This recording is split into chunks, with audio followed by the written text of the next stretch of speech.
Kalau saya sebagai seorang transpuan, saya berada di luar sistem menyuarakan aspirasi masyarakat, tentu pasti akan kecil kemungkinan akan didengar ya. Apalagi stereotype label di Indonesia, waria itu pasti bodoh, nakal, tidak tahu apa-apa, nggak mengerti hukum.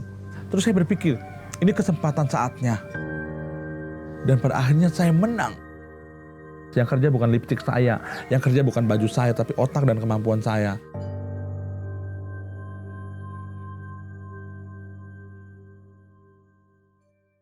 Hi, my name is Rana, and I'm a journalist for Vice, the first transgender journalist at Vice Indonesia. Before I had this job, it was really hard to find someone who would take a chance on me because people associate someone like me with someone who's uneducated, someone who are working the street, a prostitute, or very promiscuous. They don't see me my value. They don't see me for what I believe, what I could bring to the table. I have those stigmas stacked against me. And that is why it's very hard to find trans women in professional setting. I stumbled upon this article that says Indonesia's first trans public official. So I start digging into it. I start reading about it, and turns out she works as a representative in her village for the people there. Imagine that, a transgender woman leading people. I traveled to Maumere to meet with Indonesia's first transgender woman public official, and I really can't wait. There are no official data on the total number of trans women in Indonesia. Research in 2010 estimate there are 38,000 trans women in Indonesia, and 36% of them make a living through sex work. In Muslim-majority Indonesia, trans people are often not accepted in society as they are seen to contravene social norms. In Maumere, East Nusa Tenggara, 2,500 kilometers from Jakarta, is a different story. Selamat pagi, Bunda. Rana, selamat datang di Terima Maumere. kasih. Mari. Ya. Nah, ini lihat, aku itu pura-pura maco banget. Oh iya. Ini lihat, kan lekong banget, lekong sekali kan. Iya. Tapi kan tidak bisa. Tubuh saya seperti itu, tapi jiwa saya. Karena kalau kita bicara tentang gender, itu kan rasa ya. Rasa yang ada di dalam. Iya. Walaupun saya pakai baju laki, saya berlepas jenggot, tapi rasa saya berbeda. Maka itu menjadi diri sendiri itu memang betul-betul perjuangan. Waktu Bunda terpilih menjabat di DPD, itu ceritanya gimana sih? Saya itu sempat kaget kan, waktu itu kami diundang untuk penjaringan. Saya tidak mencalonkan diri gitu. Tapi warga sendiri menganggap bahwa saya punya kemampuan ya. Jadi mereka bilang, Bunda Mayora bisa. Dan saya itu sempat berpikir hampir 1 jam ya, bisa nggak ya? Dan benar, kalau saya sebagai seorang transpuan, saya berada di luar sistem menyuarakan aspirasi masyarakat, tentu pasti akan kecil kemungkinan akan didengar ya. Apalagi stereotype label di Indonesia, waria itu pasti bodoh, nakal, tidak tahu apa-apa, nggak mengerti hukum. Terus saya berpikir, ini kesempatan saatnya. Kalau memang ini bapak-bapak, mama-mama memilih saya untuk itu, ya saya siap. Dan sayangan saya lumayan berat. Karena pertama, tokoh pemuda, ketua Karang Taruna ada, tokoh-tokoh masyarakat. Waktu hitung pertama, nama saya itu hampir tidak ada kan. Di pertengahan itu saya mulai ngejar, suara saya mulai ngejar. Jadi heboh sekali, mulai bertepuk tangan, tiga. Dan pada akhirnya saya menang. Saya dengan nomor yang 1 itu kami selisihnya itu hanya 1 suara. Saya percaya bahwa 1 suara itu adalah suara Tuhan. Menurut Bunda, apa sih yang membuat masyarakat yakin Bunda bisa merepresentasikan mereka? Masyarakat sudah pandai berpolitik. Mereka tidak mau lihat hanya omong aja gitu. Hanya asal bicara, hanya asal berjanji. Orang tidak melihat dari kita punya gender lagi. Orang tidak melihat saya waria. Mereka melihat saya dari saya punya kemampuan. bagaimana saya sudah dekat dengan masyarakat, bagaimana saya mengajar sekami dengan anak-anak kecil kan buat kegiatan. Kemudian saya hadir bersama ibu-ibu. Saya membuat ruang inklusi dan ruang perjumpaan. Yang kerja bukan lipstik saya, yang kerja bukan baju saya, tapi otak dan kemampuan saya. Despite Bunda Mayora's success in winning over the hearts of her community, her journey toward self-acceptance was far from easy. Saya sendiri itu merantau di dalam jiwa. Itu cukup lama. Karena saya itu coming out di umur 32 tahun. Berarti sepanjang 32 tahun itu saya menutup diri saya. Saya dari kecil udah melihat diri saya yang feminin. Tetapi di satu sisi ada kata-kata ketika feminin itu dilabeli dengan orang yang homo kayak gitu. Orang yang berdosa. Pada akhirnya saya masuk di pendidikan seminari. Ajaran agama sendiri hanya mengenal konsep gender itu hanya 2, perempuan dan laki. Nah di situ saya menemukan sesuatu yang berbeda dari saya. Kenapa? Secara ekspresi gender saya sudah berbeda. Secara orientasi seks ternyata saya juga memiliki orientasi seks yang tidak sama dengan organ biologisku. Di situ saya mulai merasa tertekan. Saya merasa bahwa Tuhan itu tidak adil. Mengapa Tuhan engkau menciptakan saya dengan keadaan kayak begini? Mengapa engkau menciptakan biologisku seperti kayak begini tetapi rasa itu berbeda? Saya merasa berdosa bahwa berdosa terhadap agama, berdosa terhadap keluarga. Pada akhirnya sudahlah biar saya mati aja kayak gitu kan. Saya mau pengen bunuh diri aja, mati aja. In depths of her despair, Bunda Mayora met a group of elder trans women in Yogyakarta who inspired her to eventually accept herself. Being a trans woman in Indonesia means dealing with all the stigmas already attached on them. Sebagai transpuan di Yogyakarta itu kami sulit dapat pekerjaan. Ya kita punya ekspresi ini, orang tidak terima kita. Terus kalau saya tidak cari uang, mau makan apa? Satu-satunya jalan untuk dapat duit, kalau nggak nyebong, ya ngamen. Satpol PP yang ada di Jogja datang dan tangkap saya. Saya dianggap sebagai PMKS, penyandang masalah kesetaraan sosial. Sehingga saya harus lari dan saya kecelakaan. Tangan saya di pergelangan ini patah. Mereka lihat tapi mereka biarkan aja. Dan ini adalah kenangan kejahatan negara yang saya rasakan. Tapi saya bersyukur bahwa hanya tangan dan saya masih bisa bernafas. Maka itu gimana ya?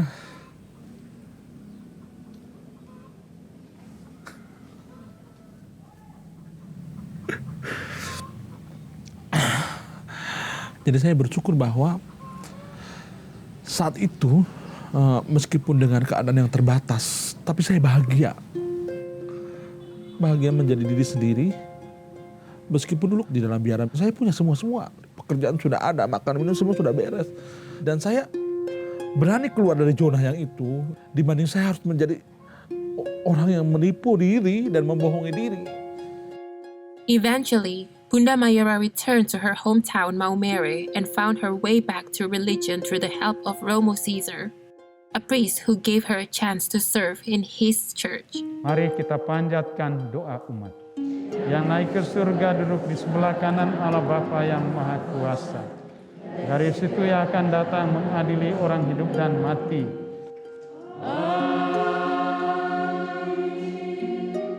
Romo sebagai pemuka agama Katolik, kalau aku bertanya penempatan transpuan atau transgender pada umumnya di agama Katolik itu seperti apa? Karena yang saya tahu Katolik itu cuma percaya dengan kodrat laki-laki dan perempuan saja. Kalau di agama Katolik itu memang betul hanya mengakui kodrat. Kodrat laki-laki dan kodrat perempuan. Itu ada di dalam kitab suci. Dalam gereja Katolik juga tetap menerima mereka sebagai saudara, sebagai anak, sebagai sahabat, sebagai keluarga. Gereja tidak membuang mereka.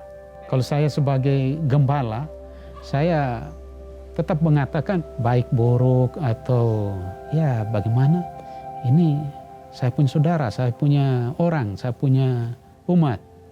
Ada konflik nggak di dalam diri Romo untuk menerima Bunda Mayora? Saya sama sekali tidak ada pikiran yang negatif dengan saudara saya ini. Karena saya mengenal cukup dekat dengan Bunda Mayora ini. Ya, dia orang baik, orang yang aktif dalam kegiatan-kegiatan gereja. Banyak hal juga dia bisa membantu saya dalam urusan-urusan pendampingan. Jadi pesan saya untuk pemuka-pemuka agama supaya kita tetap menghargai, karena mereka itu bagian utuh dari kehidupan kita.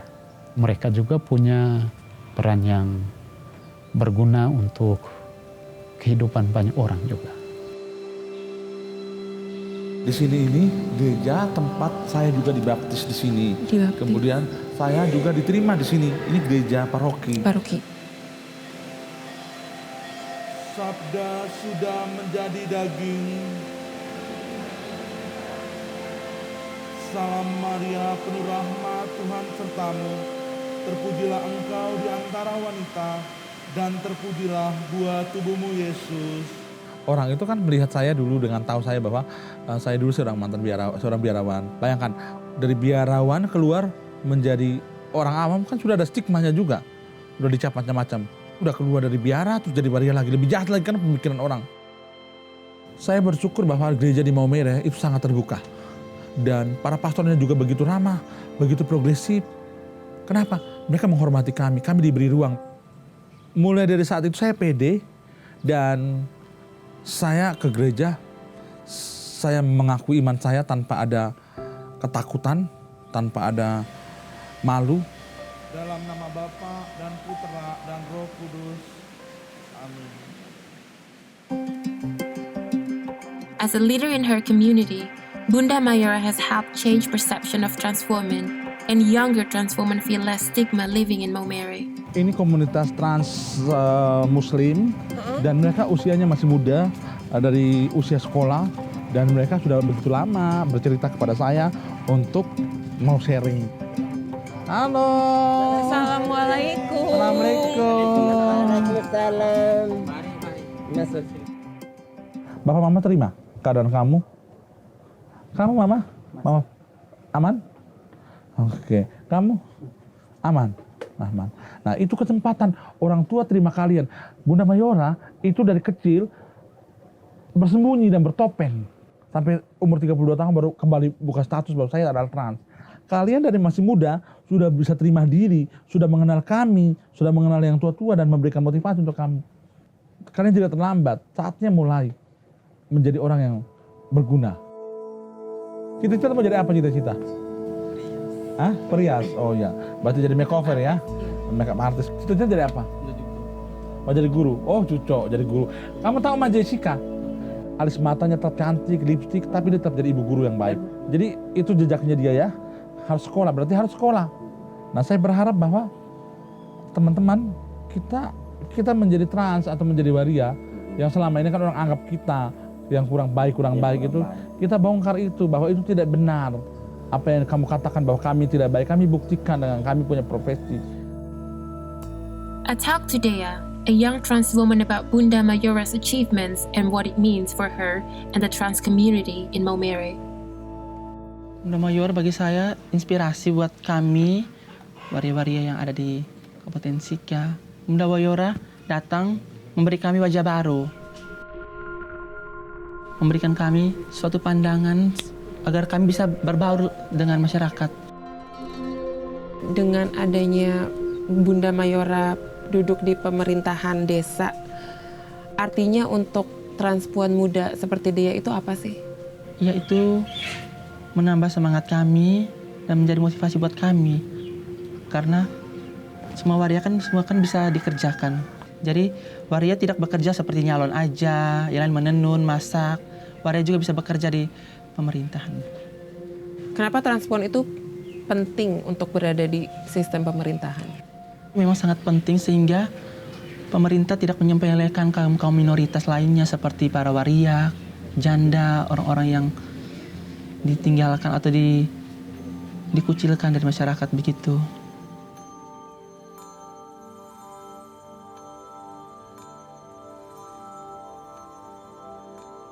Setelah aku ketemu sama semua orang yang aku temuin di saat aku di sini bersama Bunda, aku semakin positif, semakin percaya diri kalau sebenarnya mungkin yang selama ini transpuan di luar sana alami, yang aku alami juga, mungkin itu semua karena kesalahpahaman aja. Maka itu saya percaya bahwa kebaikan itu akan bisa merontokkan tembok-tembok pemisah. Cinta itu akan bisa merobohkan batas-batas itu. Being in Maumere and, seeing all the positive that are happening with trans women there, it makes me very hopeful that we are going towards more tolerant Indonesia.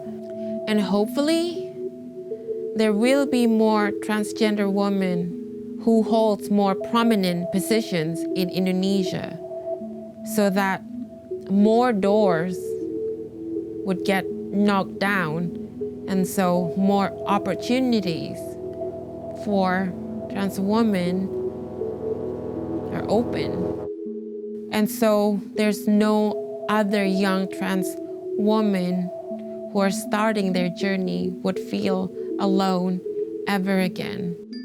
Asa mengiringi setiap langkah, ada air mata, ada perjuangan melangkah penuh stigma.